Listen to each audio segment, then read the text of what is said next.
Welcome to the Life Podcast, where life stands for Live Inspired Fully Every Day.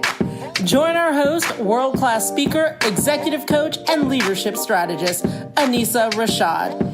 Each week, as she sits down for an intimate conversation with business executives, influencers, and artists who are at the top of their game to reveal the strategies they use to excel in their respective fields and their personal lives by unpacking their spirit.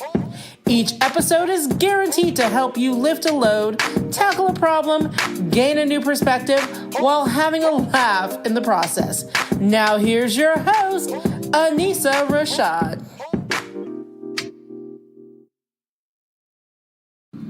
Welcome to today's episode of the Live Inspired Fully Everyday podcast, where we are coming to you this week from the offices of Bentley Systems in sunny Anaheim, California. I am excited to be sitting across the table from Santanu Das, Senior Vice President of the Design Engineering Group at Bentley Systems, where he manages over $300 million in revenue. What I like about Santanu is that he is truly that rare individual who is technically smart, an alumni of USC, graduating at the top of his class, and an alumni of MIT. He is respected globally and is a featured speaker annually at the Year in Infrastructure Conference.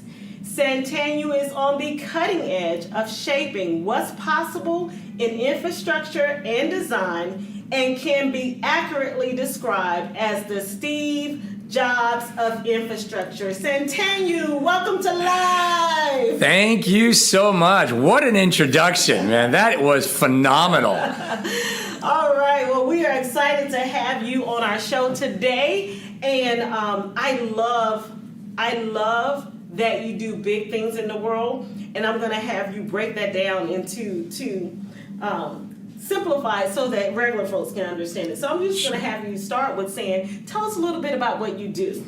Absolutely. First of all, thank you for being here. It's awesome. I love to try to impart some of the knowledge and experiences I have. My job today is I have 1,500 of the smartest individuals on the planet, and together we try to improve the lives of people around the world by developing infrastructure. Economies, the number one foundational thing that they need for a country to advance is they got to have roads, they got to have hospitals, they got to have power plants, they have to have buildings. Our software provides these companies and industries to be able to develop this infrastructure, to get water to poor people, to get economies of scale who are trying to build things, right, by giving them roads and power plants. And that's what we do. So we can actually tangibly see the effects of our work every day. And that's awesome. And that's absolutely awesome. And you know, we're very selective about the guests we have at Life Podcast because we really want to make sure we're having the folks on who have unique lenses and bring really good perspectives to the table. And so the unique lens that Santanu has, you have a unique lens. You grew up in a family business. That's right. You know, that your father grew, Yep. founded it and grew it. You also, so that's the family business perspective. You also founded and later sold your own company. That's a company that's Correct. in business and running today. Correct. So you founded and sold that company. And then you had the opportunity to work in that business that your father founded and grew, and you kind of got to a decision-making point where you had the opportunity to sell it, which you decided to do. Correct. It's now what we call Bentley Systems. Yep. And so that's a unique lens. Some people have the family business lens. Some people have that entrepreneur out there on the grind and selling it to a publicly traded company. You have that perspective. And then you have other people who spent their career working in corporate and being a corporate executive. But you, Santanu, you have done all three. That's right. And so I'm just curious, what lessons, what unique perspective do you think it provides you, having been worked in all three of those different areas? Yeah, that's a great question. And you know what? I think I start with a small little story. My father emigrated from India to New Jersey South Carolina first in 1957 during the Jim Crow era, right? Mm-hmm. He went to the University of South Carolina, and he saw all the signs that said the other USC, the wrong USC. Right? I'm sorry, but and saw all the signs that said no colors here, and he didn't know if that applied to him. Right. Being an Indian male, he wasn't sure. Am I colored? Not colored? One of the things he told me, he goes, from that point on, he just decided, I'm going to make a decision. I'm going to go with it. And it was that risk-taking, not the ability to say, I don't care if I fail. I just want to make sure that if I fail, I'm going to fail quickly and I'm going to fail softly, right? And he took that experience. The first day, he said, you know what? I'm going to drink from this water fountain. And if someone tells me that I'm wrong, right, I'm going to learn really quickly. But I'm not going to wait around to kind of try to figure out, should I do this? Let me do some research. Let me talk to these 20 people and these 25 people. So it was a lot of instinct, right? Use your instinct and go with it. And if you find out that, hey, that wasn't the right water fountain to drink at, that wasn't the right restaurant to eat at, you're going to learn from it, learn quickly, and make adjustments, right? But don't spend time analyzing and paralyzing yourself. And that works at a small company, a medium company, a public company, a family-owned company.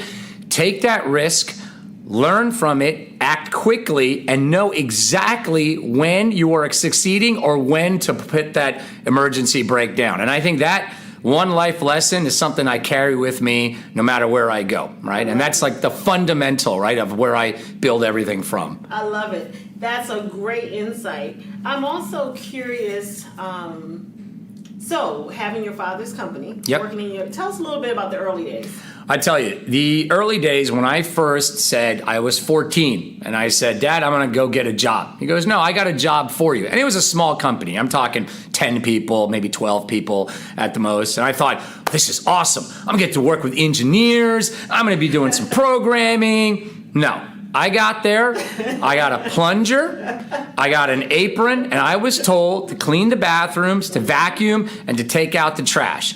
Because he said, no one gave me that opportunity and job, and just because I own this company doesn't mean you have entitlement, Absolutely. Right?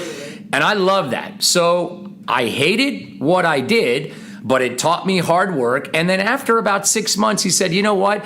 If my programmers want to spend an extra hour after work and sit down with a high school student, they're willing, but I'm not going to say you have to because that's my son, wow. Right? Most of them wanted to go and hit the bar and didn't want to spend time with a 15-year-old. I had this one individual who did, and I took that opportunity and I learned until I got a chance to do something. But I tell you, my second job wasn't programming either. My second job was my dad decided that, hey, you know what? It costs too much to print manuals, right? To go outside and get it done and print them is too expensive. We're going to get our own printer, and you're going to do all the printing, yourself, right? And you're going to figure it out. You're going to teach yourself how to do it. And guess what? My first print job, I was so excited. We build these manuals. I bound them myself. I glue them together. I probably did about 1,000 of them, right? Wow. And I was like, I'm ready to go. We had a meeting. They showed me a page that was wrongly done, not by me. Whoever did the original thing did it wrong, and I just printed it, right? I printed whatever was there. He said, guess what? It's going to cost too much to reprint all of these things, so you're going to have to go to each one of those pages with a Sharpie pen and white out and fix it and write it. And I looked at him, I said, for 1,000 books you want me to do that? For 1,000 of them, right? And he says, yeah. And that's, as a small business, you don't have the luxury saying, let's throw this in the trash, we'll go out and get it done. I was the manual labor and I had to get it done. So what did that teach me? That taught me, first of all, check everything that you do. Second of all, be accountable for all the stuff, that you're actually doing, and then learn from your mistakes. So the next time, before I did a print job, me, myself, as a 16-year-old, I said, did you write these first 40 pages? Okay, here's what's going to happen. I'm going to give you one more shot to read through this stuff, right? And you're going to make sure everything's right, because if it's not, and we find an error, you're going to get the Sharpie and the white out, and you're going to fix it. So I love that ownership. Yeah, so I said, and everyone's like, you want me to proofread? I'm like, you wrote it, didn't you? Absolutely. Right? And it's like, so then what I decided, they came back to me and said, hey, Centennial, guess what? How about you proofread, right? And I said, well, I don't understand the words that you're writing here. It's like, that stuff is okay, but you can learn about it. You can figure it out, right? Sentence structure, the grammar. You're a great high school English. You know it better than what we do now, right? You'll figure it out. And that's how I learned about this stuff. Even before I went to college, I read through this kind of stuff. I said, I don't know what this meant. I went to the library, got a book, figured this kind of stuff out. But working from the bottom, not getting that sense of entitlement. My dad could have easily said, this is my son. He's going to be the prince and he's going to get this stuff. No, I worked and I learned, about keeping, to this day, I clean my own toilets at home because I know how to do them right, and so I know how, and I'm going to make my sons, do it as well. When we do have a cleaner that helps with the rest of the house, they are not allowed to clean my children's bathroom. That is their responsibility. They're going to do it. And I just think that builds character. So that's a story from the past of where I don't give anyone, you graduated first in your class from Harvard and you're coming here to work, and why do you think you want to be the manager all of a sudden, Right. I got people from Cal State Fullerton, and not to say it's not Harvard. Right. We all know that. They're managing the Harvard and the Yale people because you know what? They figured it out. They weren't given that entitlement. They worked their butts off to get to where they were. So never give just because on a piece of paper it says you were a 4.0 and you were this and summa cum laude. I love it. Two things come up for me. One is I just interviewed a guest. If you guys haven't heard the Lorna Little podcast, make sure you check into that one. She says some people were born with a silver spoon and some people were born with a plastic spoon. I love that. And you shouldn't treat them differently based on whatever spoon they started with. I love that. Isn't that awesome? That's absolutely the way you got to do it. And so another thing I hear you say, a lot of us, including myself, we struggle with our children growing up with just drastically different lifestyles than what we had and we were exposed to. We just came back off of a cruise for the holidays, and I just looked at my son. He just looks like he's built for vacation. Right? He's just sitting back, he's laid back, relaxed. He looked like he needed to have two people staying with him, right? Feeding him grapes. Right. And I was just like, this kid is built for this stuff. And certainly it's just a world of difference between the way our children have grown up and the way we have. And what I hear you saying is, one, don't let them feel entitled. Treat them the way that you want them to treat others. So your father brought you in and had you start at the bottom. Absolutely. Right? So absolutely. I'm thinking all you guys out there that are entrepreneurs, that have children, take a lesson from what Santanya was saying. Absolutely. Get your kid into the business and have them work from the bottom up. And I think that every entrepreneur, if you have a printing department, an HR department, a finance department, and the development department, whatever it is your company does, the best entrepreneurs are the ones that have worked in every single one or have exposed themselves. I work with finance every day. I work with HR every other day. I work with these because I want to know about their perspective, their lens. What do they view? I look at the company overall. They look at the company of, are my people happy from an HR point of view? Absolutely. The finance people look at it as like, I don't look at you making more salary. I just look at the bottom line to the company, right? Absolutely. And I want to make sure that these things aren't too much out of phase, right? My job is to make sure I can understand finances lens. I can understand HR's lens, right? Because you have employees that come in and say, I can't understand HR. All I'm asking for is to have donuts on Monday. Like, is that too hard? It costs $6 for a bunch of donuts. What they don't understand is that donuts aren't good for you. It leads to obesity. That's going to increase our health care insurance premiums, right? We're not the only office at Bentley. There's another 97, so multiply that. Gotta buy that for somebody else, right? And it's just logistics and things like that. So understand, and compromise. But every good entrepreneur should know everything, important fundamentals about each department. Just don't say, I got the best HR person. She handles all that. I don't need to know. I think that's really not the way to approach it. It's great to give them the flexibility, but without your input of like what you want, I think it creates discourse sometimes. I was So reading an article recently and the guy said, never outsource your oxygen. that's a great statement. As a business, Great statement. what is really keeping you going and fueling your success, don't outsource that. Absolutely. Right? Absolutely. So I love it. So I want to just like get real and have a candid conversation. So I'm just curious, this space of kind of owning the company and being the guy, right? Yeah. You worked your way from the bottom. You just shared that story, and so you made it to the place where you were the guy, Yeah. right? Yep. And so, what was your decision-making process to decide to take research engineers and to sell it to Bentley Systems? And I mean, you still the guy, but but now you have to make decisions with a team of people versus Correct. getting the buck stops here. Correct. So right. what was the decision making process, and what made you decide to do that? Yeah, I think, when we had a company, and it was a family company, and it grew into much more than a family company. I'd started my own company. My father started his. We merged them, together there. I think you get to a point where you have to decide as an entrepreneur, do you want to invest the capital and the energy to take it to the next step? We could have been happy and fine being a $8 to $10 million company and, a lifestyle company going forward, right? Or do we want to take the next step and try to build this into a $100 million company? And when we decided we wanted to take that next step, you have two decisions, right? One is to go outside and get more capital, right? To try to build it into that. And that's a lot of work and a lot of time, right? Or you can try to skip that whole process and get that valuation up front by selling, right? Now, the only thing that we wanted to make sure when we decided to make this decision is that what would be best for our employees? Because the company would never have been what it would have been without its employees. I have a statement I use all the time. You can take away my technology, you can take away my ideas, you can take away my intellectual property, you can take away my building, my computers. You leave me my people, I will build you another business in 2 years. There you go. Absolutely.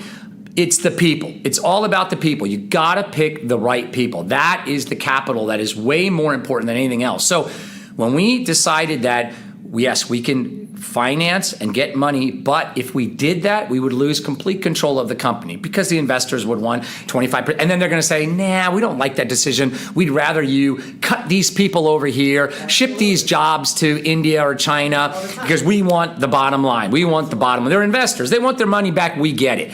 We said, that's not what we want to do. Instead, let's get a bigger home, and a home that's also a family business. Bentley checked both of those boxes.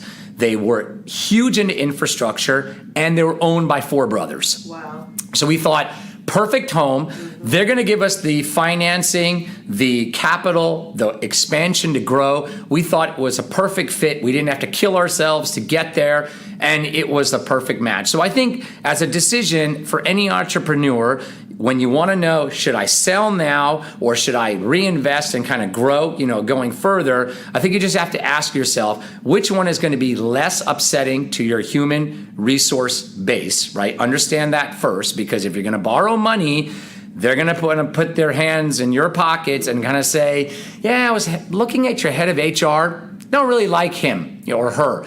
I'm thinking we have another person that we use. We like to bring that person in. That's a problem. If you can find the financing, we're not gonna mess around with that, right? All we want is our 20%. Those are great, but I tell you, no one really usually signs up for that. They say they will. If you can contractually get it, great. If not, my suggestion is look for another company to partner with, look for an acquisition that will give you that flexibility, going forward. And that's the decision we decided to make when we sold to Bentley at that time. I love what I hear you saying. I hear you saying you can take all the stuff. If you leave me my people, I can do it again. Absolutely. I will. I think I'm not a hip hop head. My husband is, but in the hip hop vernacular, Jay-Z said, "Go make another Hove." Yes. Right? Okay. Right? Okay. Yeah. If you're good like that, then go do it again. I will. Right? Because Yep. it's based on the people. It's not based on the building or the technology or the computers. That's right. The 3 companies I built were with the same people. Oh, that's doing amazing. 3 different, completely different things because I know them. I know their passion. I know what they'll do for me. I know also their faults and their shortcomings. Absolutely. And I don't ever try to make someone's shortcoming their strength, right? I pair them up with somebody who is strong in their shortcoming, right? I hate trying to say, oh, these are the things you need to work on to make your strengths. Why do that, right? I mean, it's not, I coach football and I teach my kids all the time. There's 8 players on my football team and I tell them, only one of you is going to be the quarterback. Okay. But for you that's doing the blocking or for you that's doing the stuff that's not going to get you on TV, it's not the stuff that we talk about, it's not going to be in the stat sheets. Right. You need to be a star in your role. Exactly. Whatever your role is, you got to be a star in it because if you are a star in the role, it makes everybody else, better. And you just can't always think about, well, I want to be the quarterback. Well, you can't throw. And that's kind of a problem if you want to be a quarterback. Exactly. But you are a great blocker. And so I tell all these people, you don't need to be the vice president. You don't need to be the chief operating officer. You are really, really, really good with people and sales, right? You're awesome at that. People love you. You don't have to program. I'd rather send you out there, get you on the phone because, he's like, well, that's not what or she's like, oh, that's not what I did in college. Well, guess what? That's what I see in you. That is what your innate ability is. Trust me. I know you're good at it.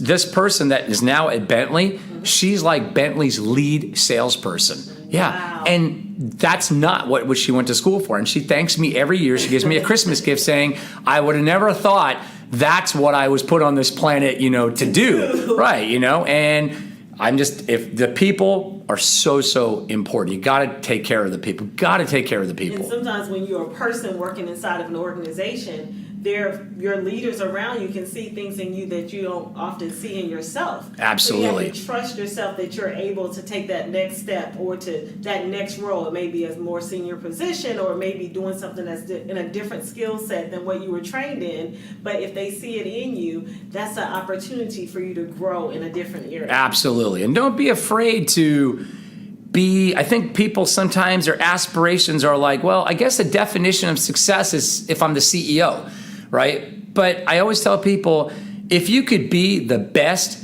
head of the technical support, the best head of development, you are worth to me, your weight in gold, right? I don't need you in a position where I don't think that's where you're going to excel in, right? I want you to be the best at this, highly compensated. Sometimes I pay my best developers, my best support more than the VPs.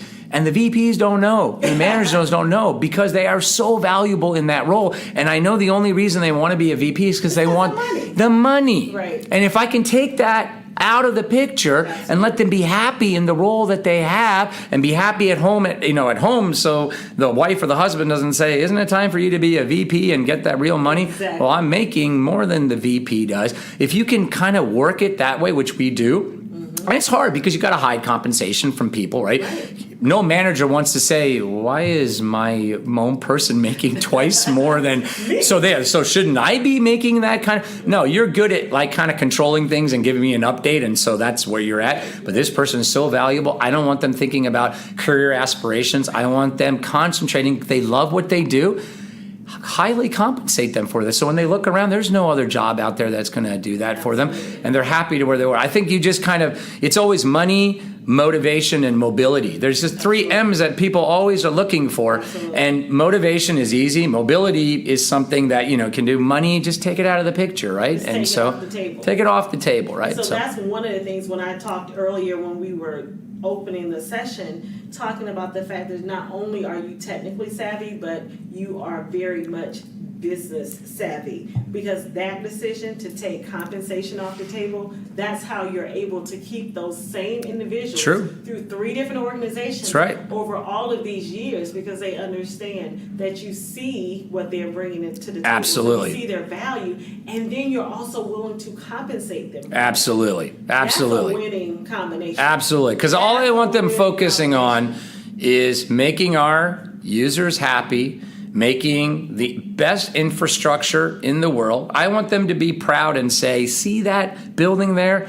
That happened because of you, right? Because of what you provided, right? I want them to feel good that New Delhi has a new water system that has now taken hundreds and thousands of people of using poor, unsanitized water, right? It's because of your ability to create software, right, is why that happened, right? I mean, I want you to take pride, in that. A lot of people, they go into a job and they come home, they don't even really understand their contribution to society, right? Like I said, I would never work at a job where I can't understand my contribution to society, because me and my wife, we love to volunteer. We think that is why, we give as much back as we possibly can. Scholarships, for underprivileged people, right? Volunteering at the schools, right? Coaching, whatever it may be. But I tell people, you can't in your job, you can't do something that you can't see the ultimate impact, on the world, right? And if you got happy, like they say, happy cows make happy cheese. Absolutely. Happy employees make happy products, Absolutely. So, Absolutely. One of the things when you say that, you make me think about this piece of giving back. Yes. And I think a lot of people miss, because they feel like they're so busy doing all these things, they miss the innate joy and how much it fills you up when you're able to give back. I tell you, every Friday morning at my kids' elementary school for the past 6 years, I teach an hour and a half scratch coding. I love it. And we donate the STEM grants, right, of which your husband and other have all contributed over the years to buy them the things that they need. Now, why do I do that for an hour and a half, of time? Because I come back to 1,000 emails and things like that. But why do I do it? Because I have a passion for coding. That's how I started off. I don't get to code anymore, right? But I know that changed my life, right? And I also know that 50%, actually the statistics show that women are much better than men or girls are much better than boys when it comes to math and programming up to the age of 13 or 14. So why is it when they apply to college, why does it switch? Why is it the computer science and civil engineering, why are they all males and not females? Some pivot happens. And I said, I wanted to learn this firsthand. And I've been teaching for 6 years, so I have better stats than any book or any journal or anything, because I've done it firsthand, and it is true. Girls are so much better logically and setting things up in programming and coding than boys ever do. And what I found out when they hit the 7th and 8th grade, it is just not cool to do these things. And what a shame. What a shame to lose all that talent, because it's not cool to be the best math guy or be a computer nerd and stuff like that. And we got to change that. So I give back, and I say, look, I think it's awesome. And this is what we can do. And I encourage the girls to go. And because I've been doing this for 6 years, the first girl has now graduated high school, a senior. And she wrote to me and said, I have a full scholarship ride to Purdue University, which is a school in the Midwest, right? And saying, I'm going to study engineering. And it's because I learned this stuff from you. And their parents were not engineers. They're not from the profession or anything like that. She stuck with it. She stuck with it. And as I said, so I'm done. I got one. Right. I don't know if I'm going to get two. I don't know if I'm going to get three, but I got one. You will get more. Right. And so she'll end up teaching more. So I don't know if you know the story. You should get my husband to tell you sometime. But the person who taught him math in like middle school and did basically the same thing that you're doing. It's called the Algebra Project. It's Bob Moses.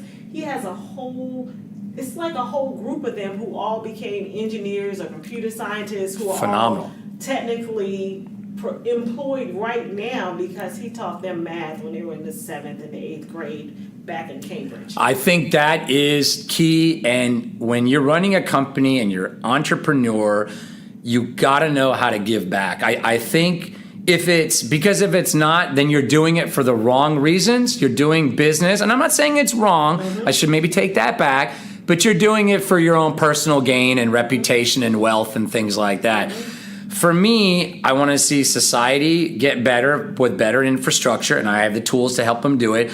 And I want to, having a company of 1,500 people and having most of my developers be male, I want to see an equitable balance because I know what women can contribute to this industry, right, that frankly males kind of have a void of, right? And so I need to give back. And I think that can create a much stronger foundation, right? Because if I can impart that, sense to everyone in here, I think that's makes for a stronger company, going forward. When you were building this, did you have any idea how big it would become? You know what? I actually, when we first started, so my dad started his company. When I started my company, right? And I'm going to take my example first, the Web4 company. Talk to me in terms of like revenue numbers so people Sure. can get ideas. Absolutely. We started with nothing, zero, That's right? the number, zero. Zero. We started with zero. And I always said, okay, we have a great idea, great piece of technology. That was the easy part, right? We're smart guys, went to MIT, we figured it out, right? Some of the people worked to me, went to IIT, which is the best institution in India. The technology part was the easy part. Now it's convincing people exactly why you should use this particular technology. When we first got our first client, paid client, right? We thought, wow, this is awesome, right? We can actually pay ourselves. We can do something. Maybe we can hire another person, whatever. What I think the hardest decision from there coming forward was that we had all these other companies come to us and said, but we love your technology, but why use it just for engineering? You could use it for medical. You could use it here. And then our wheels started spinning. My decision as the CEO at that time was, guys, I have to decide what not to do. Absolutely. Decide what not to do. Because the day we start saying we're dealing with doctors now, and doctors aren't engineers, and engineers aren't, they're lawyers, I'm like, we can't be doing that, right? And so my company was called Web4, and we decided at one point to do web for engineers, web for doctors, and I said, we're stopping this. This is crazy. We're going to focus. I'm going to tell you what not to do, right? We're going to focus on one thing. We grew from that point as we were trying to go web for engineers, web for lawyers. We were at 0, 100,000, 200,000, 150,000, 300,000. Put the focus in place. So we're just doing engineers. That's all we're committed to doing. We're not going to do anything else. The next year we grew to 2 million. Wow. Right? Because of just that focus, right? And then after 2 million, the year after that, we grew to 4.5 million, right? Now, of course, the dot-com fell, right? Everybody decided to pull back. There was a recession that came. All these things happened. Then 9/11 happened after that, and, everything started kind of compounded. It was a perfect storm.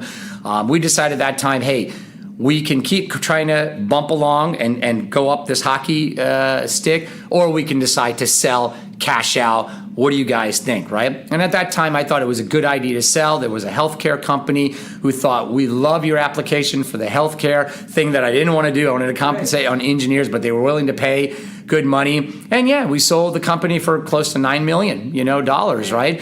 And was it a lot of money back then? It was a lot of money. We made sure we gave back to the employees, even though they weren't equity stakeholders in there. Again, it's back to that. You got to treat your employees very, very well. It wasn't 9 million divided by the number of employees. Right. We weren't that, equitable, but we made sure we paid at least 1 to 2 years salary, right, for these people that were there. And we didn't have to. We didn't have to do that. There was nothing legally that said that we'd have to do anything. We thought it was the right thing to do. And I tell you, after we sold, and then I sold the REI part, we grew from 1 million, I grew to 3 million. Then I decided to take it international. I said, hey, we need to build buildings in India and Australia and UK. They do the same stuff. All over the world. Why not? We had to adapt our software to be a much more international. Sales went from 3 million to 10 million. Could I have grown that to 50 million, 60 million? Well, there's such a thing as a cap space, right? Mm-hmm. There isn't I can't grow to $1 billion because there isn't that number of engineers, out there. So once I decided, my hardest problem was these big clients, the Bechtels and the Jacobs of the world. Mm-hmm. They look at a small company like this and said, you honestly believe I'm going to write you a check for $300,000 because you guys could go belly up tomorrow, and then what do I do then? At that point, we realized we needed to be partnered with a big company to get that kind of backing to get into it. I tell you, it was the best move we made because all the employees that we sold when we sold are still here today. The only reason they're not here is they either retired, they passed away, unfortunately, right? Or they decided that, hey, you know what? I want to make a complete shift in my career and I want to do something completely. They never went to a competitor or they never, right? And it's because now our sales of research engineers inside Bentley is now close to 37 million, right? Amazing. And it's because we took the advantage of this partnership, and Bentley, being a family company, said, Centennial, we are going to let you run this as your family business. Keep the people, treat them like, you were treating them there. And if that's your secret to success, the only thing we can give you is access to these big clients and that backing, because now we're Bentley. We're 500 million, 600 million. We're not going to go belly up. Right. So do business, with us, right? And that was a match made in heaven, right? Wow. And so I think that was the escalation of what we did. But we stayed very focused. I told people we're not doing this. We're not doing this. I reject more ideas, daily than I accept, because that's my job, right? To tell them no. And a good CEO has to know, a good executive, a good leader has to know what projects to say no to. Absolutely. Right? What work to turn down, because there's so much distraction in the marketplace. And do it in such a way that I'm not deflating your ability to come up with ideas, because my best ideas come from everyone here. I don't want to tell you, well, that was the dumbest idea I ever heard in my life. Right. I said, I love that idea. I think there might be a time for it. I just don't think that time is now. Right. That's the kind of way, right? Because I want to keep them motivated, right, to come to me, right, with these things. Or, you know what? I love that idea. It's a little big. How about we take a sliver of that idea and we incorporate that, and let's see, let's put some water and fertilizer. Let's see where we go. And let's come back in 6 months and see, all right? If it works out, let's make it a little bit, I don't want to bite off more than we can chew right away. And because then I don't know if the problem was that we bit off more than we can chew, or the idea was just bad. I can't discern, right? And so it's too much. It's too much. This is the part that I love. This is where I unpack your spirit. So these are rapid fire, and so I just kind of want top of mind. Love it. So the first thing I want to know, what is your secret sauce to success? The S. What is your secret sauce to success?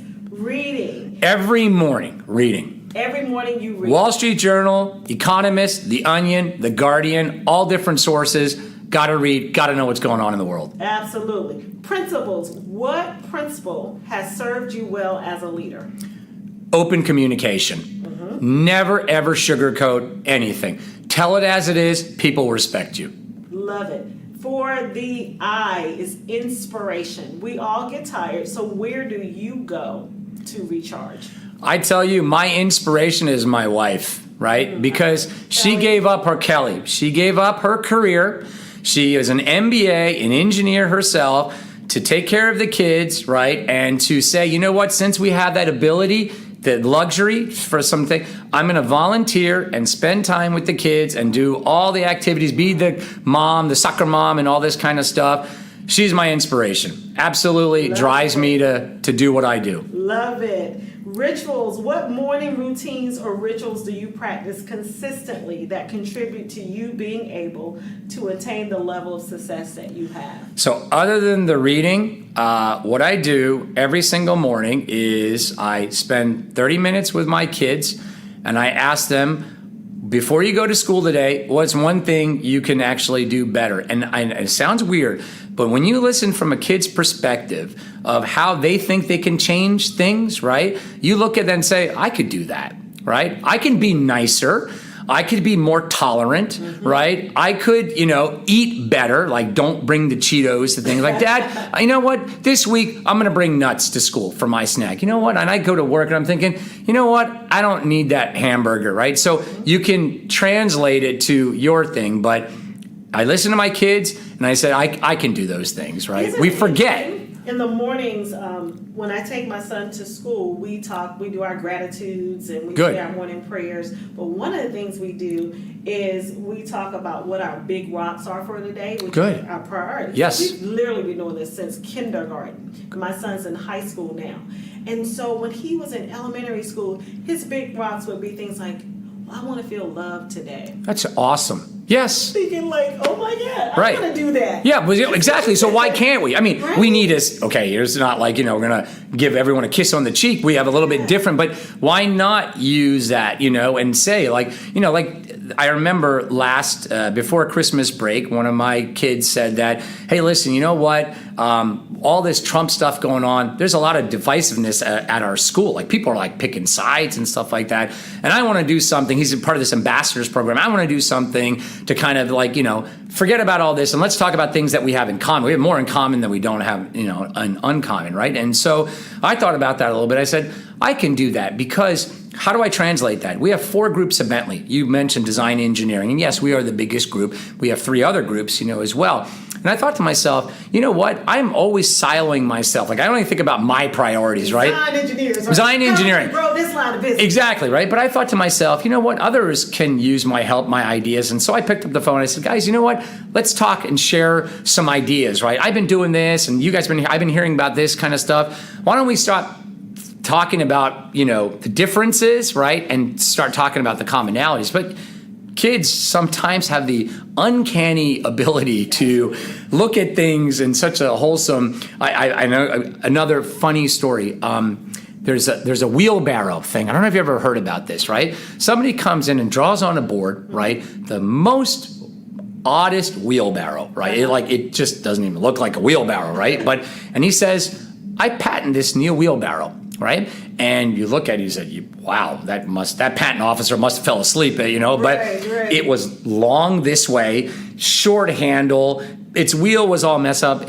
You would have thought to yourself, "That's odd," right? And so, what this guy did is he went around the room, bunch of executives, right, and said, "Give me your comments on the wheelbarrow," right? And so people are like, well, I don't see how it can stand up on its own, or wouldn't it flipped over, or since it's long this way, how do you grab the stuff at the bottom? You gotta have to almost swim in there to get it, and how's this all working? I don't get it, right? And they're going around, and 80% of it was just about how they thought it could make it better and things like that.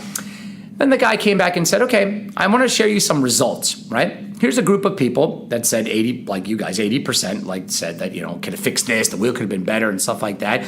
And here's another group of people where 80%, or almost 90%, right, thought how great it was, right? Kind of thought it was weird. And he said, who do you think this 80% of kind of the negative stuff would be? And we were all saying, well, maybe it's research and development, maybe it was finance, maybe it was women, maybe it was this, right? And they said, no, it's people like you, it's CEOs, right? And who do you think was the 80, 90% that just loved this idea and really didn't criticize? And then we thought to ourselves, oh, who would that be? We're like, I don't know, nuns, like who? Children. Absolutely. Children. They showed it to a bunch of first and second graders, and not a single one of them had anything negative to say. They said, yeah, it's long and hard to get to, but we could put a little trap door at the bottom of it. You pull it, and then the stuff would just, come out. At some point, we lose that, right? So in the morning when I talk to my kids, they can level set me because they don't look at the world so negatively, right? They look at the positives of it, and they look at a problem, and they say, well, look at it this way. I kind of take that, and I think that is awesome. I love it. I love it every morning. That is the jewel. That is the nugget. What about innovation? What are you doing right now, Santanu, to reinvent yourself? So I love sports. Mm-hmm. I love them. And I am an avid tennis player. Mm-hmm. And I'm very competitive. Mm-hmm. And about 2 years ago, I lost a tennis match that I had no right ever losing. And I didn't think he was a better tennis player. I just thought he was more fit than and I'm 45 years old, and this guy was 27, and I was just upset. I said, you know what? I am so consumed with volunteering and so consumed with work and all this kind of stuff, I forget about me sometimes. So I said, you know what? I'm going to get fit, and I'm going to put an hour of workout every day. I'm going to get myself an Apple Watch. I'm going to monitor my heart rate, and I'm going to get fit. So when I play this guy again, right, the only reason he beats me is because he's a better tennis player, not because he's more fit than me, because he was just running me around the court, knowing that he's going to get tired and he's going to just fail, right? So I reinvent myself by saying I'm going to physically reinvent myself, right? I also told myself that I'm a passionate person, and I'm going to channel my passion. Sometimes my passion is interpreted as anger, sometimes, right? So I'm going to say that whenever I feel that I get that emotion, right, I'm going to channel that, right, into something much more constructive, right? I'm going to go run because I want to tie that into my fitness, right? Right. I'm going to, do whatever, get on the elliptical or whatever that may be. So To me, it's a physical manifestation, right? That's what I'm going to do to reinvent myself going forward. But technology, since we're in the technology industry, you got to stay on top of it. You got to stay on top of it. So I am always working with the biggest companies and understanding what they're doing and how that applies to my industry. I always do that. Always, so that's right? why I was going to ask you what you're doing to reinvent your organization, and specifically, and you can talk about whatever area, but I was curious a little bit about this reality modeling. Reality modeling, big data in the cloud. So three things. Say what it is for the folks who don't know. Absolutely. So reality modeling is today you have, it's so hard to understand the assets that you built today, and it's hard to maintain them. Let me give you a great example, a telecommunication tower. Every day somebody's job is to actually climb these towers, inspect them, and make sure there's no cracks or anything like that. Bridges that you cross every day, somebody's job is to crawl underneath that bridge and look for cracks and stuff like that. It is considered, those two jobs, to be one of the top 10 most hazardous jobs in the entire United States. I mean, we're talking like, working in the nuclear, factory at the, stuff like that, or being a cop, right? We're at that level, right? And so you would think, why are engineers being exposed to this? Now we have drones. Everybody's got a drone. Everybody's got those things. Even our kids are flying around these drones, taking pictures, videos, doing whatever, right? Now they are taking these drones, and the drones are taking videos and pictures and cameras and stuff like that. Our job is to take those pictures and videos and turn them into an engineering model so we can tell you, guess what? We found 41 cracks here, and here's how big each crack is, right? And we're doing these in seconds and doing it safely, right? Wow. So imagine how we can revolutionize and transform, right, this complete industry. The other thing is the cloud. Everybody talks about the cloud. You hear it on the news, you hear it Microsoft, Google, the cloud is where, and in our industry, we are a conservative bunch of individuals. We're engineers, right? Yeah. We are, if you look at the top 30 professions by McKinsey, we are like 28 when it comes to, crossing that chasm and being an adopter.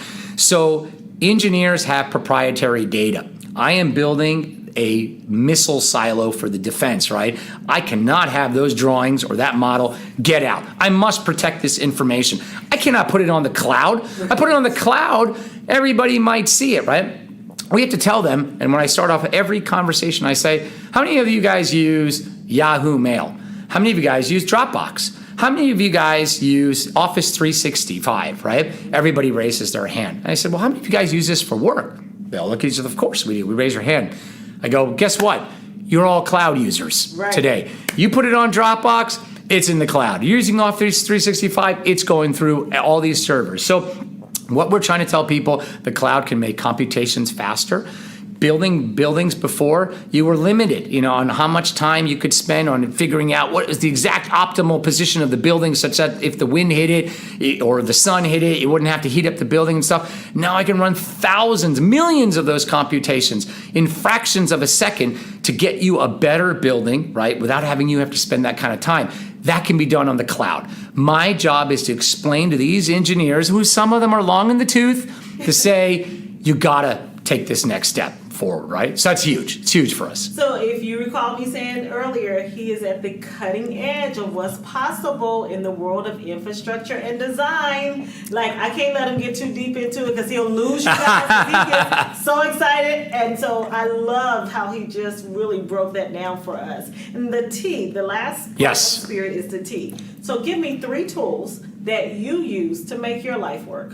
To make my life work, easier. Be an app or whatever. So the first thing, my most favorite tool is my new Apple Watch that I got that has this activity app, right? Mm-hmm. And it just shows me how many calories I burn, how much am I breathing in, where my heartbeat is. That gets my fitness side of things. I love it. So I have to say something for that. So a few years back, this is when you guys were in the old office. Yes. You guys had a challenge. Yes. Where it was like the Fitbit. Yes. How many steps? How many steps? So I was with my husband.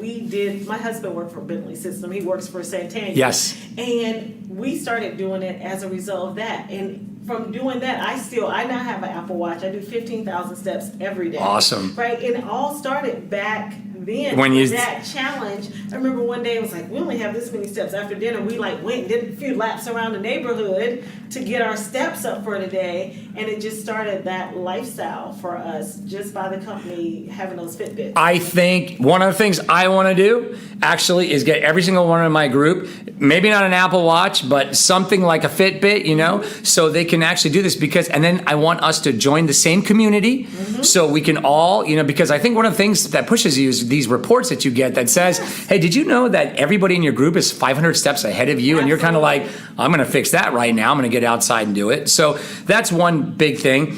I love my Wall Street Journal app, right? And that's something that gives me notifications of what's going on, in terms of the business, in terms of politics, in terms of the stock market, right? I think it's very important for me to always be informed because you wouldn't understand how much business I actually get because people can relate to you. Absolutely. They're like, wow, you know a lot about our culture. You know a lot about how we work in Germany or about these things, and they feel comfortable, right? And I think the people that are really well read, so, things like the Wall Street Journal app, the Economist app that give me that information all the time, I think it's phenomenal, right? I really love those kind of things. So I would think those are the two things. I'm trying to think of a third kind of a tool that I would, maybe use on a daily basis. It's kind of hard maybe to come up with a third. It's funny, everybody struggles with that third one. They're Really? like, yeah, but it's always the best one. Yeah, it's, and I'm trying to think like what kind of things that I use that drive my, because I don't use social media. I don't use Facebook. Yeah. I try to stay away from that kind of stuff. I would kind of think, let me see. I give you activities, my reports. Oh, I know one that I use that drives me, but this may have nothing. I'm an avid fisherman. And I'm an avid surfer, right? And I love tides. And I love to know where the tides are. And on my watch, actually, on my face, is my tide app in the beginning that tells me where my tides are at any time of the day. And I tell you, why is this important to me? I don't believe in the 9 to 5 working hour. I believe you work to get stuff done. It can happen whenever it happens to get done. Do it when it happens. So if I see that the tides align right for a good fish, right, I'll go drive home. I'll get my fishing kayak ready, and I'll go. If my son is there and, he's back home from school, we'll go out and we go fish. And so now I've set up my thing to alert me, the Tides app, to tell me when the tide is right for me to go out. And I think that really helps me reset, everything. When I go back, it really drives me to say, look, because it's not always about work. People always talk about work-life balance, right? I hear that a lot. To me, when I read work-life balance, it kind of says that you have to have 50% work and you have to have 50%. I always say that just when I say it, it stresses me out. Yeah, it stresses me out because I'm like, I'm at 72% work, right? So that means I'm unbalanced. I better go do something, right? To me, it's just about, sometimes I love working. Working to me is that balance. It's like work for me right now. Yeah, conversation. And I love it, right? And I love talking to this client. And I may be talking to him for 3 hours, and that's okay, right? And I've worked at 9 o'clock at night, 1 o'clock at night. I had a call with China last night for 10 o'clock. That's okay. If the next day at 1 o'clock in the afternoon, I want to go bail because the tide is right and I want to go fish, that's the balance, right? That for me, that's the balance. If I want to go volunteer on Friday to do my scratch teaching at the elementary school, that's my balance. And maybe that's only 25% of that week, right? But that's enough for me. Others, it may be the 50-50, right? So these apps all give me that balance, right, that I'm looking for, right? And I think those are things that drive me. When I hear you saying it, it reminds me of something I say often. You own the time in your life. That's right. Tell it where to go. Exactly. Oh, I love that. It's your time. Exactly. But then we sometimes treat it like like it's controlling us, and I have to do this. I must, and I gotta. There's trends today about virtually connected working and working in the office. Like there's tons of articles about productivity.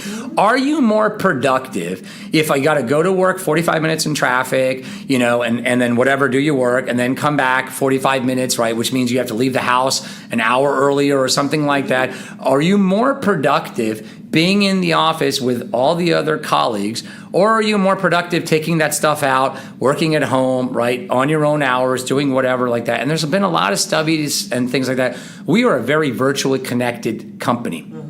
We let our employees have the flexibility to be able to work in the manner that they work, right? And there are cases where, yes, you need to be in the same group. If you're 5 developers working on the same project and you're all working, apart, that makes it hard, right? But if you're 5 developers working on a product that's a mature product, that's been around and you're maintaining it, you have a rhythm, you have a cadence, you know what to do. Things don't change daily. 5 people working on a brand new product, well, you better be in the same office because that stuff is going to change every minute, right? And that's hard to do over the phone, right? But I honestly believe, right? Again, happy cows make better cheese, right? Let the employee be satisfied. Let them set their hours, right? Monitor their work, monitor their progress. You always find out that it works out better, right? That way. Now, if there's somebody that's goofing off at home watching TV, you're going to know that in the work. Absolutely. You're going to know that they didn't get their work done, right? It shows, right, in the progress, right? But I kind of think you tell the time, right? Your working hours may be different. Maybe you're more productive from 2 p.m. to 11 at night. I don't know why, but that's just the way you tick. But you're a great employee. Now making you work from 9 to 5, you're not that great employee anymore, right? I'm okay with that. Just getting started like 2 p.m. We're getting you on the last end. Exactly. 3 good hours. Exactly. I have employees that love to work from 4 a.m. to 1. I can't do that, right? I'm not going to do that. That's their productivity. They say, look, and I work with England, and by the time it's 4 a.m. for me, it's whatever. It's 1 in the afternoon for England, and I can talk to them, and that's fine. If that's the way you want to do it and that's your job profile and that's what it works, I have no absolute problem with it. A lot of HR departments, they don't like that because it's not structured. No, we want everyone to work from 9 to 5. We don't want to make up these rules. That's when I said you got to have that lens of HR. Work with them. Well, I understand that's your job. Why does it make your job harder? Well, now, Centennial, I have to have all these different timesheets and I can't understand this and that. Okay, so can we compromise something, right? Don't just say, well, you guys don't know how people work and you guys are HR people, and then just create this, this friction between the group, right? When I hear you talking about it, when I think about different teams I work with, so I do offsites, leadership team offsites for teams where everybody works in the same building or in the same area, and then I do teams that are virtually connected. And I am struck by how well the virtually connected folks know each other. Sure. And how they interact when we get in the room together. Absolutely. So they'll comment as to the well-being of somebody's boyfriend, not even their husband, or these little things. And I'm like, she really knows him. Absolutely. You know what it is? Knows her. It's the technology. I mean, we have Skype and we have FaceTime and we have all the Microsoft products that we use in here. It's easy just to chat, to say, hey, let's have a video call. Everybody's on video call together. We're all looking at each other, right? And so we're talking to each other. You can't just roam around because they'll be like, hey, Das, why are you looking out the window, over there? So, I think with technology, it gives us that flexibility. We need to embrace that, because it's just different than what it was 25, 30 years ago, right? I agree. Last question. For our live podcast listeners, what's the one thing that you would recommend to them to help them live inspired fully every day? I would say, please, please, please take risk. Absolutely wake up every morning and ask yourself, it doesn't have to be that day. It could be that week. Could be in the month. Set a time for yourself, right? And say, I'm going to do this one thing that's out of my comfort zone. I'm going to do it. I'm going to try it, right? I love playing the guitar. I played guitar for years. I never sang, right? One of my buddies said, you should go up and sing. I am petrified because I stink at it.